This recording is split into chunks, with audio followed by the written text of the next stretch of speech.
오늘 주신 말씀을 가지고 은혜 위에 은혜로라는 제목으로 은혜를 나누고자 합니다. 여러분, 오늘 예배 오시기까지 얼마나 많은 사모함과 또 얼마나 많은 방해가 있으셨습니까? 주중 비롯해서 오늘 아침까지, 여러분 출발하는 그 시간까지, 여기 도착하는 시간까지 마귀는 우리에게서 은혜를 빼앗고 평강을 빼앗기 위해서 정말 이를 바득바득 깔면서 노력하는 것을 보게 됩니다. 오늘 아침에 제가 교회에 도착했습니다. 아주 중요한 프린트를 하기 위해서 컴퓨터를 켰는데 컴퓨터가 켜지지를 않는 것입니다.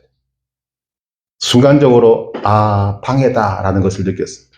세상 사람들은 고장이라고 말하겠지만 하필이면 주일날 아침에 가장 중요한 것, 가장 큰 문제가 무엇인가 하면 설교 원고가 컴퓨터 안에 있는 것입니다. 옛날 같았으면 조금만 더 젊었으면 막 분도 나고 막 그럴 것인데 이제는 압니다. 이게 방해구나. 그래서 이 평안을 잃지 않는 방어막을 두르고 아들에게 카톡으로 도움을 요청하고 그리고 손으로 마무리를 짓게 되었습니다.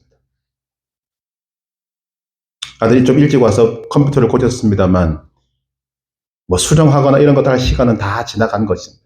만약 그때 제가 평안을 빼앗겼으면 오늘 이 예배는 망치는 것입니다. 그것이 마귀가 노리는 것입니다. 여러분이 이 자리에 오기까지 얼마나 많은 방해와 유혹이 있었겠습니까? 제가 충분히 이해합니다. 그것을 뚫고 오신 여러분들을 정말 축복합니다. 그렇기 때문에 오늘 하나님께서 부어주신 은혜가 크다는 것을 우리가 가져야 합니다. 왜 방해를 할까? 주시는 은혜가 크기 때문입니다. 미국의 기독교 교단 중에 하나인 그리스도 연합교회에서는 이런 지침을 내립니다. 하루에 12번 감사하라. 아침에 새로운 시간을 주심에 감사하라. 일터에 가면서 내가 움직일 수 있다는 기쁨에 감사하라. 일하면서 비판을 받거나 압력을 받을 때는 도전을 주시는구나 깨닫고 감사하라.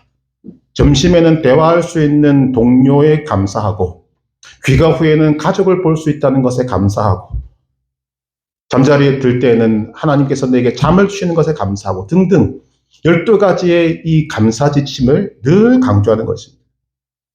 왜 그렇게 12가지 감사를 매일 해야 합니까? 라고 물을 때 여기서는 말합니다. 그리스도인은 하나님의 은혜를 받은 사람이기 때문이다.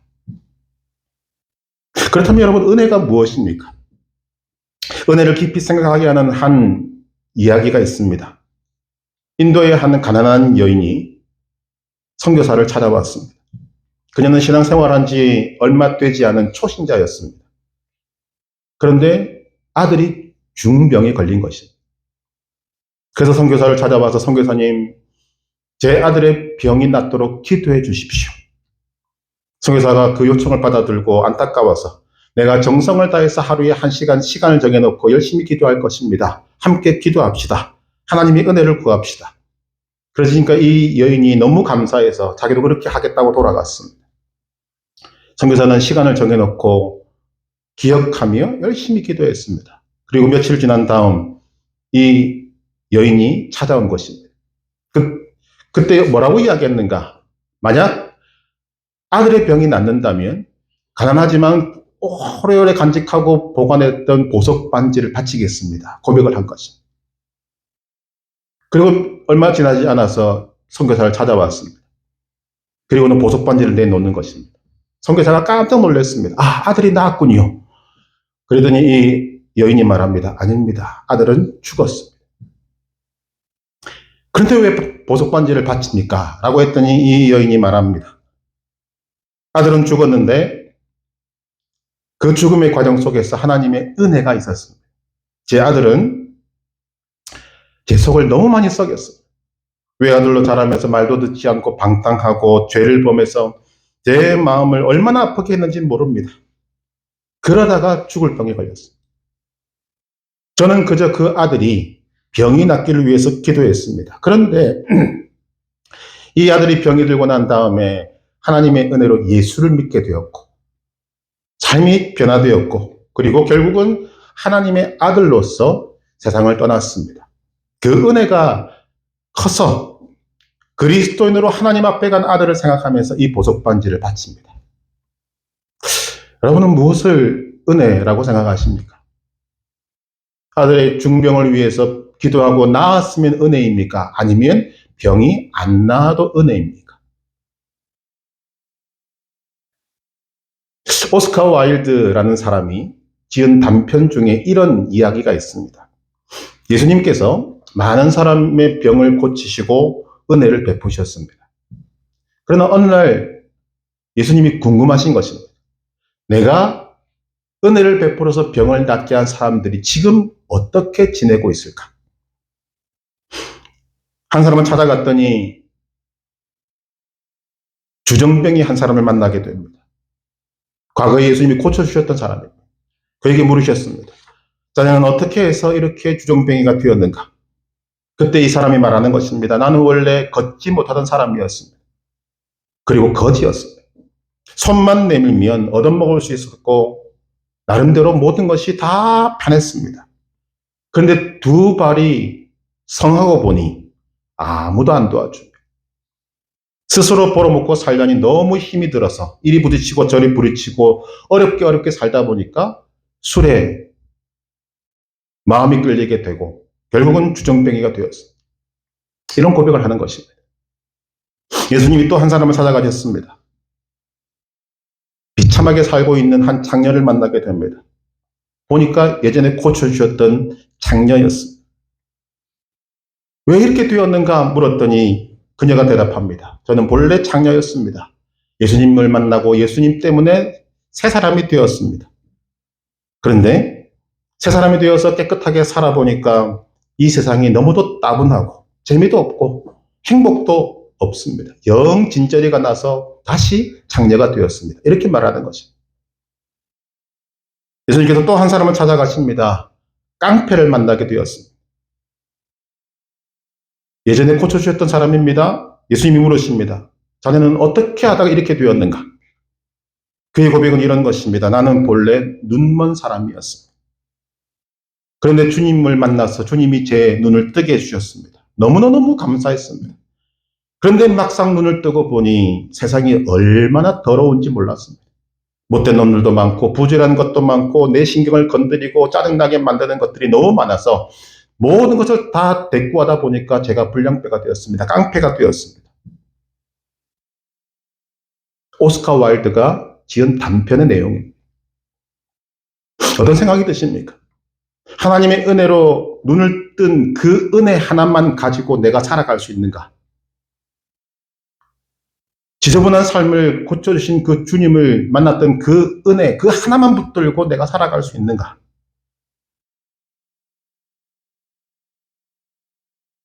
많은 것을 생각하게 만드는 이야기인 것입니다. 우리에겐 정말 은혜가 필요합니다. 그런데 우리는 그 은혜를 나름대로 해석을 내서 받아들이는 경향이 많습니다. 종교개혁을 일으켰던 마르틴 루터에 관한 이야기가 있습니다. 청년일 때 마르틴 루터는 깊은 고뇌에 빠졌습니다. 나는 왜 살아야 하나? 나는 어떻게 살아야 하나? 나는 왜 그리스도인이 되어야 하나? 나는 얼마나 의미 있는 삶을 살고 있는가? 등등 온갖 질문들이 다 자기 인생에 대한 질문이 던져지게 되는 것입니다. 바로 그때 심령 속에 있던 성령님께서 그에게 한 말씀을 주십니다. 너는 어려서 세례를 받았다. 그게 무슨 말인가를 곰곰이 생각하는데 하나님이 깨달음을 주신 것입니다. 지금 자신은 내가 왜 그리스도인이 되어야 되고 왜 내가 이런 삶을 살아야 되는지를 고민하고 있을 때 하나님께서 말씀하시는 것은 그것입니다. 자신은 하나님의 은혜로 태어나자마자 세례를 받았습니다. 태어나자마자 소위 말하는 예수 믿는 사람이 되었습니다. 지금까지 자신의 삶이 어떻게 살아왔든지 간에 자신은 하나님을 믿는 사람으로 살아왔다는 것입니다. 은혜를 받았다는 거죠. 이것을 하나님이 깨닫게 하시자 그는 더 이상 인생에 대해서 고민하지 않습니다. 그리고 종교개혁을 일으키고 놀라운 일을 하고 난 다음에 그의 마지막 숨을 거두기 직전에 그는 이런 말을 남기고 죽습니다. 우리는 거지다. 이것이 진리다. 기독교사 유명한 이야기입니다.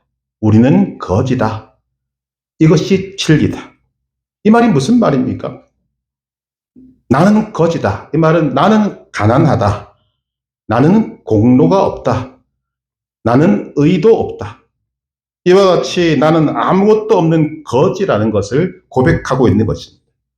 이런 거지에게 필요한 것이 무엇인가? 오직 하나님의 은혜라는 것입니다. 그래서 그리스도인은 거지라는 심정을 가지고 아무런 드러낼 의도 없고 자신을 높일 이유도 없고 자신을 비하할 이유도 없고 그냥 하나님의 은혜를 구하면서 살아가게 된다는 것입니다. 하나님 나를 불쌍히 여겨 주십시오. 하나님 내게 자비를 베풀어 주십시오 하는 마음으로 살아가고 그 마음으로 인생을 끝내게 된다는 것입니다.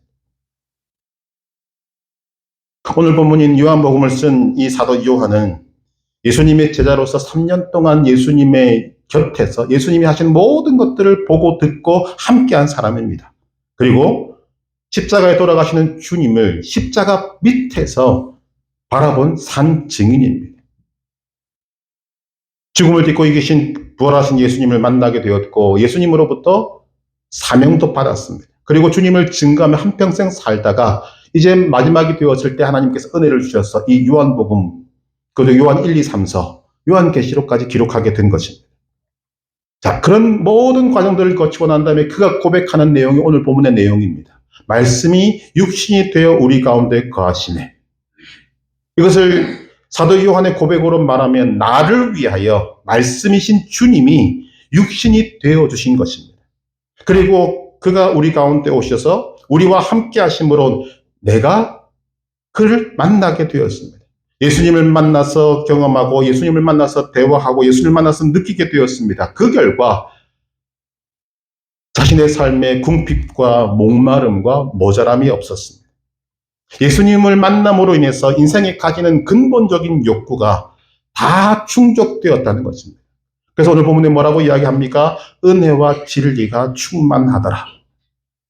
예수를 만나고 나니 예수를 믿고 보니 이제는 더 바랄 것이 없다는 것입니다. 요한은 은혜를 추구하며 산 것이 아닙니다. 이미 은혜 안에 살고 있는 자신을 발견하게 된 것입니다.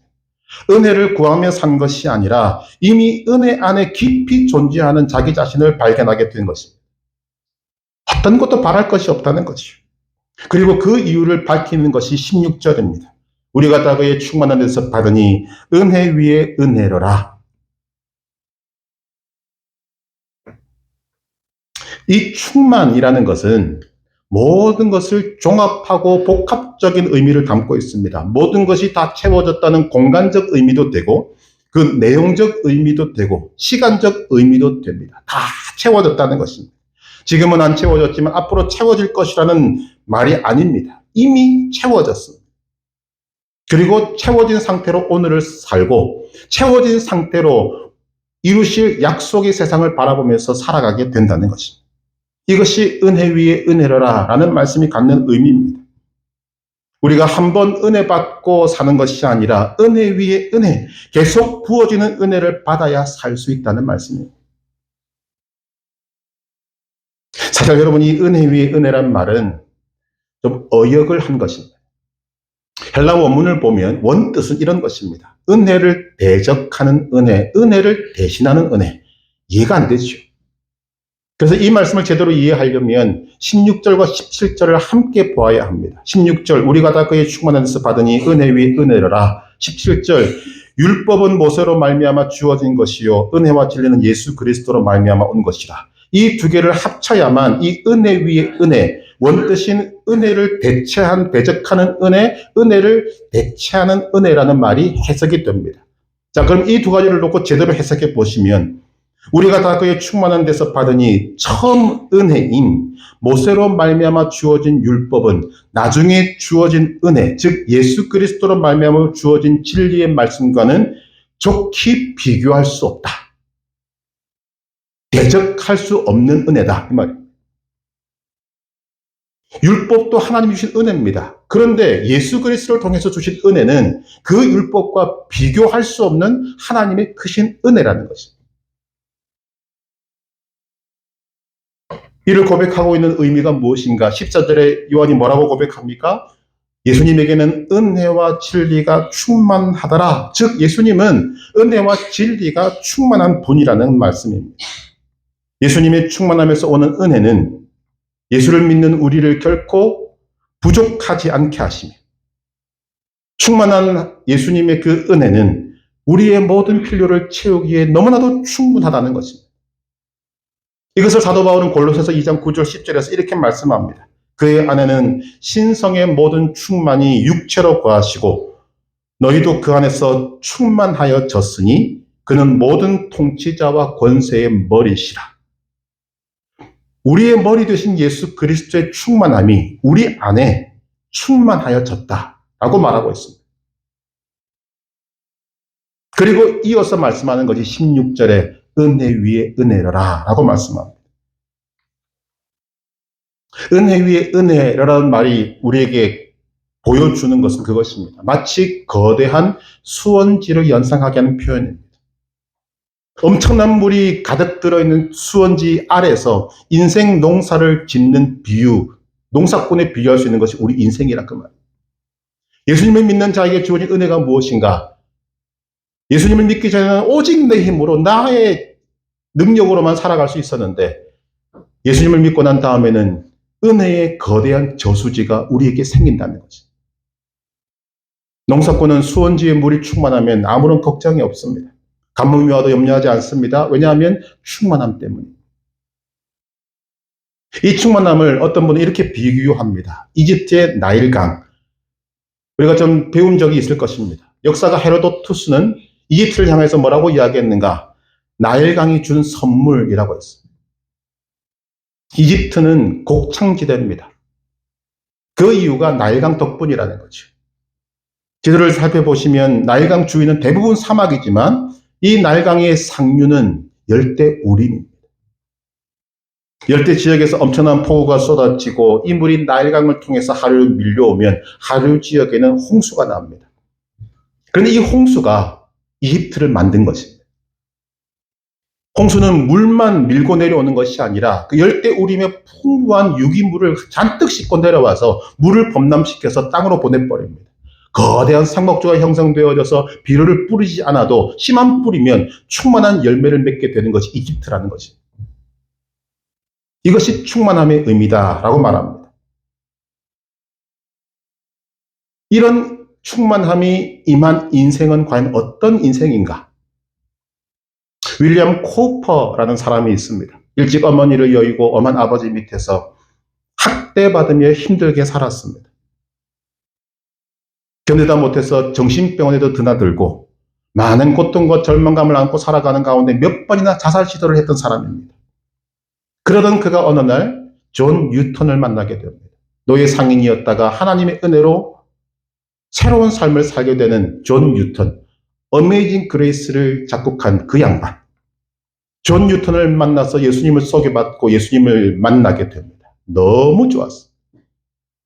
그리고는 존 뉴턴을 따라다니면서 함께 사역하면서 68편의 찬송시를 짓게 됩니다. 그가 지은 찬송 가운데 우리가 예배 후에 부를, 말씀 후에 부를 찬송이 찬송가 258장입니다. 샘물과 같은 보혈. 그 가사가 의미하는 것은 자기 고백입니다. 깨지고 상한 인생도 예수님의 보혈로 깨끗해질 수 있다고 했습니다. 어떤 상처든 보혈의 샘물에 잠기면 나음을 입는다는 자기 간증이고 버려지고 망가진 인생도 이 샘물을 마시면 새 사람이 된다는 자기 고백인 것입니다. 우리 인생도 사막 같을 수 있습니다. 그런 사막 같은 인생이 어떻게 변할 수 있는가? 많은 사람들이 자포자기할 때 하나님은 우리에게 말씀하십니다. 하나님의 은혜가 임하면 된다는 거죠. 하나님의 은혜로 예수님을 만나면 사막 같은 인생이 옥토가 됩니다. 메마르고 사막과 같은 영혼이 은혜의 거대한 저수지를 품게 되니까 끊임없이 내려오는 은혜로 말미암아서 그의 삶이 풍성해집니다. 열매가 맺어지기 시작합니다. 결코 목마르지 않은 인생을 살게 된다는 것입니다. 거대한 은혜의 저수지가 있는 사람은 걱정할 이유가 전혀 없게 되는 것입니다. 이 내용을 성경은 곳곳에서 우리에게 다른 표현으로 강조해주고 있습니다. 시편 1편 1절에서 3절, 복 있는 사람은 뭐라고 합니까? 그는 시냇가에 심은 나무가 철을 따라 열매를 맺으며 그 잎사귀가 마르지 아니함 같으니 그가 하는 모든 일이 다 형통하리로다. 요한복음 15장 5절, 나는 포도나무요 너희는 가지라. 그가 내 안에 내가 그 안에 거하면 사람이 열매를 많이 맺나니 나를 떠나서는 너희가 아무것도 할 수 없습니다. 그 동일한 내용을 오늘 요한 사도는 뭐라고 이야기합니까? 우리가 다 그의 충만한 데서 받으니 은혜 위에 은혜로라. 여러분, 예수님을 믿으십니까?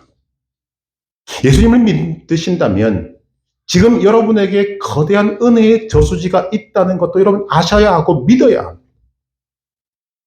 문제가 무엇인가 하면 예수를 믿는다고 하면서도 그 거대한 은혜의 저수지를 갖고 있으면서도 불구하고 우리가 스스로 수도꼭지를 틀지 않는다는 데 있습니다. 우리에게 임한 하나님의 은혜는 이미 충분합니다. 요한은 은혜와 진리가 충만하다고 선포합니다. 은혜에 충만한 저수지가 생겼다는 것입니다. 그런데 은혜의 수도꼭지를 내가 틀지 않는 것입니다. 내게로 내려오는 은혜의 수도관이 막힌 것입니다.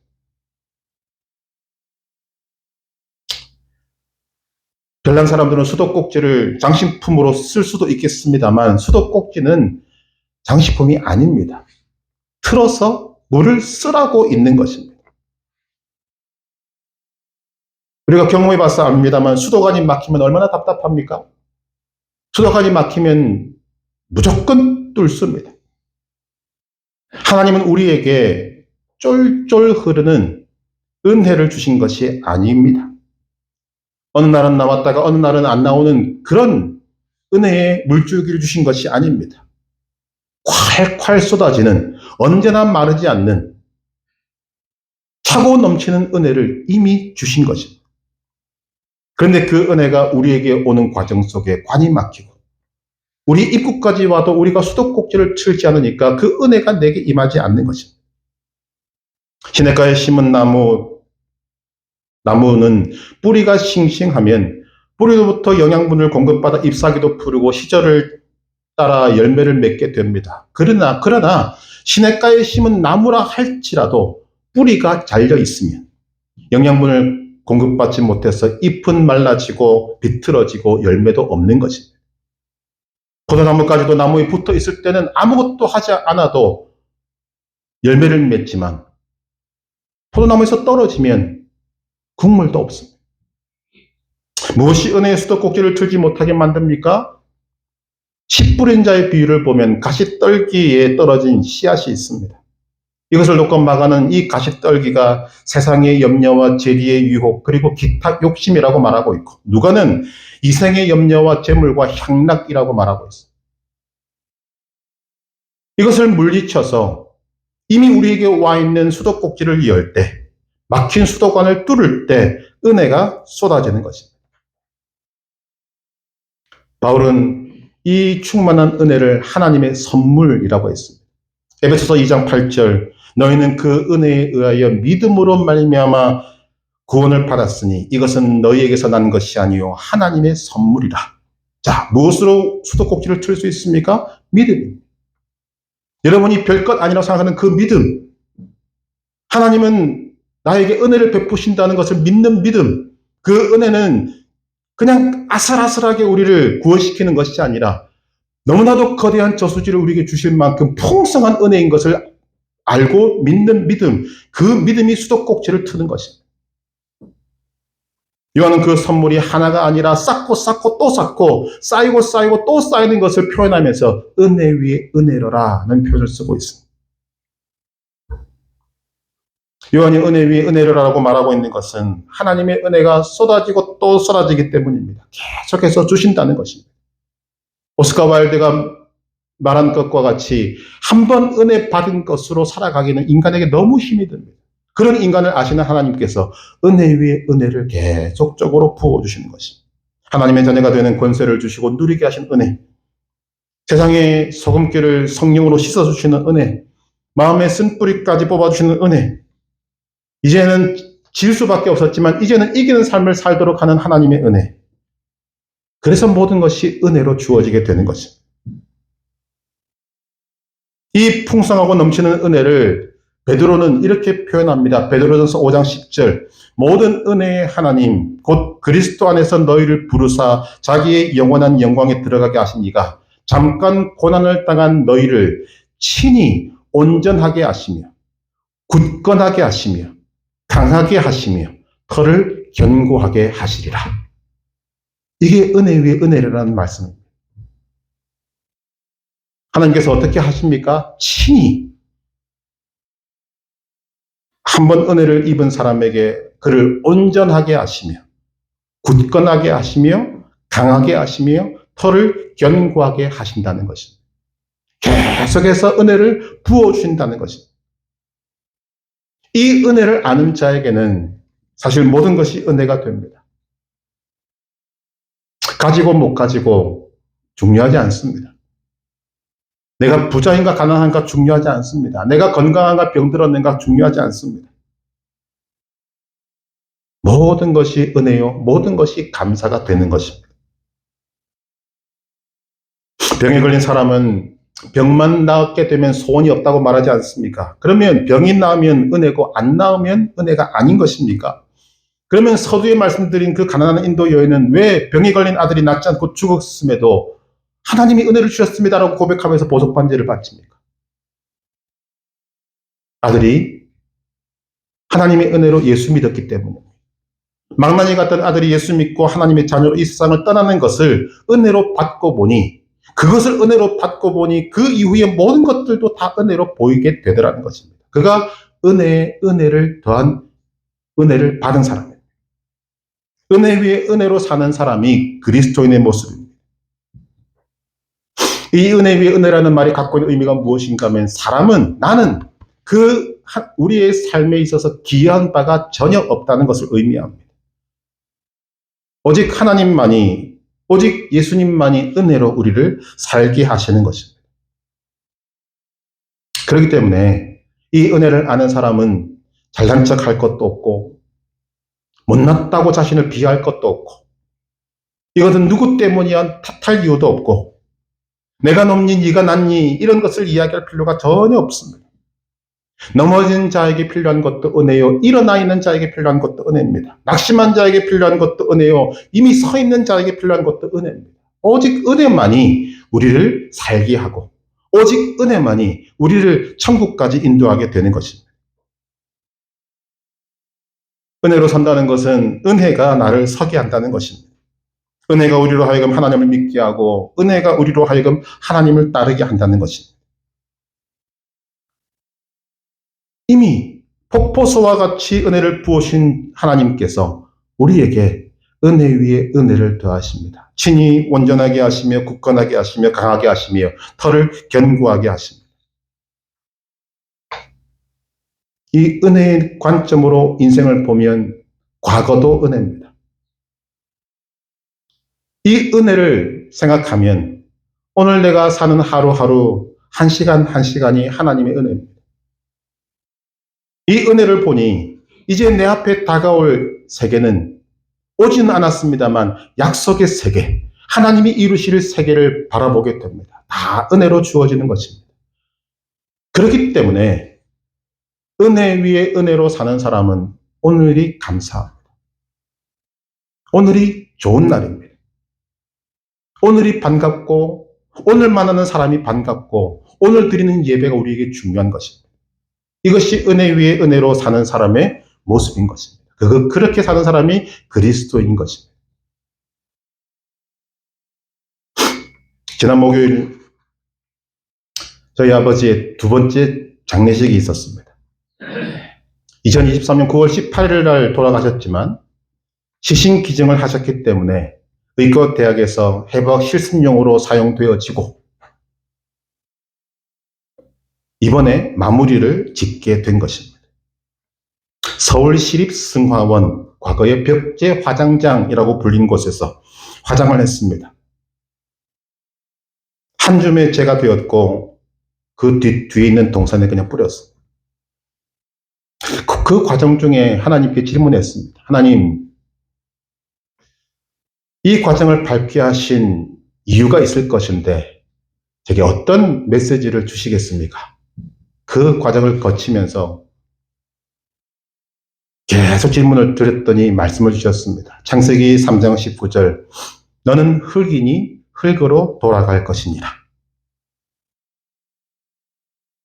죄인된 인간의 비참함을 나타낸 말입니다.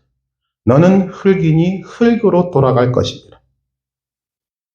그리고는 짧은 순간이지만 제 머릿속에 아버지의 파란만장했던 인생, 굴곡진 인생, 파노라마처럼 스쳐 지나갑니다.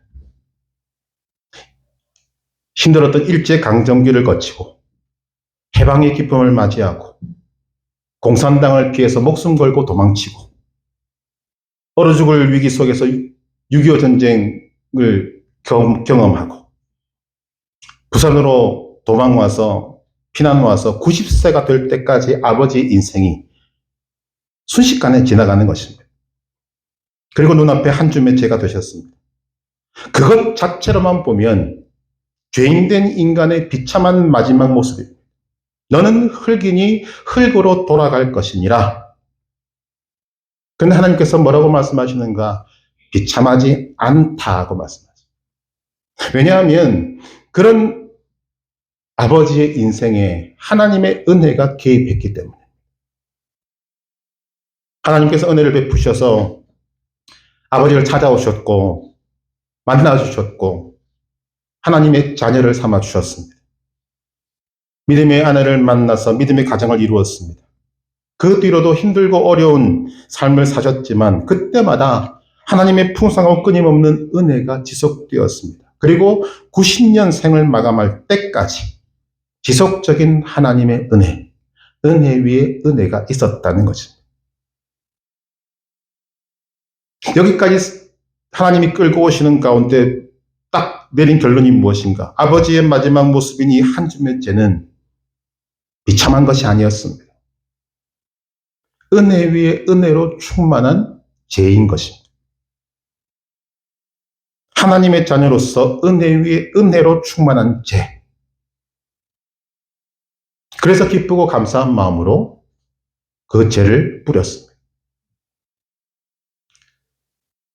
정말 아버지 세대가 경험한 것을 우리는 다 이해 못할 것입니다.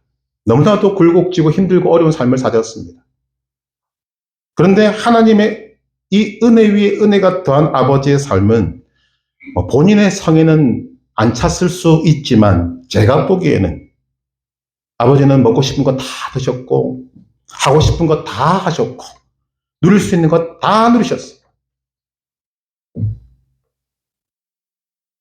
그것이 90년 인생의 결론이었어요. 그리고 하나님의 자녀로서 천국에 입성하셨어요. 된 것 아닙니다. 저희 아버지 인생뿐이겠습니까? 오늘 저와 여러분들에게 하나님의 은혜가 이미 임했습니다. 우리가 이 좋은 날에 왜 이곳에 와서 함께 예배 드리고 있는가? 우리에게 하나님의 은혜가 임했기 때문에.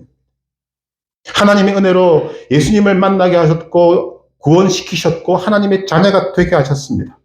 죄로 인해 죽어야 될 비참한 인생에게 하나님께서 은혜를 베푸신 것입니다. 예수님을 알게 하시고 예수님을 믿게 하시고 하나님의 자녀가 되게 하셨습니다. 은혜의 거대한 저수지가 여러분들에게 생긴 것입니다. 그 은혜의 저수지가 여러분들에게 끊임없이 하나님의 은혜를 공급하고 있습니다. 우리는 그 은혜로 사는 것입니다.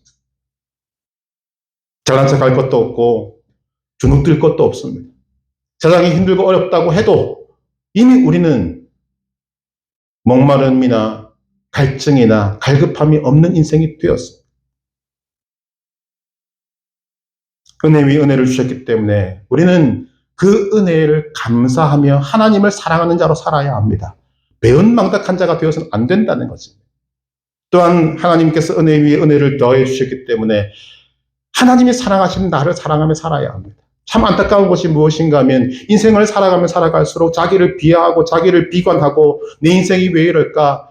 누리고 있음에도 불구하고 누리지 못하고 주눅들어서 살고 있는 인생을 바라보면 정말 안타깝습니다. 얼마든지 가슴을 펴고 당당하게 나는 하나님의 자녀다, 하나님 은혜를 입은 사람이다 살 수 있는데 혼자서 굴을 파고 끙끙거리며 살고 있는 인생, 아직 닥쳐오지도 않을 인생, 미래를 바라보면서 어떡하나 살아가는 인생, 자기를 살아가는 것이 아닙니다. 하나님께서 우리에게 은혜 위에 은혜를 더하신 이유는 그런 나를 사랑하신 하나님의 마음으로 우리 인생을 바라보고 나를 사랑하며 살라는 것입니다. 또 하나 은혜 위에 은혜를 입은 삶은 이웃을 사랑하는 삶을 살아야 합니다. 나눠주고 베풀어주고 우리가 사도행전에서 보는 바와 같이 다른 사람들의 필요를 눈여겨보고 그를 주님의 이름으로 도와주고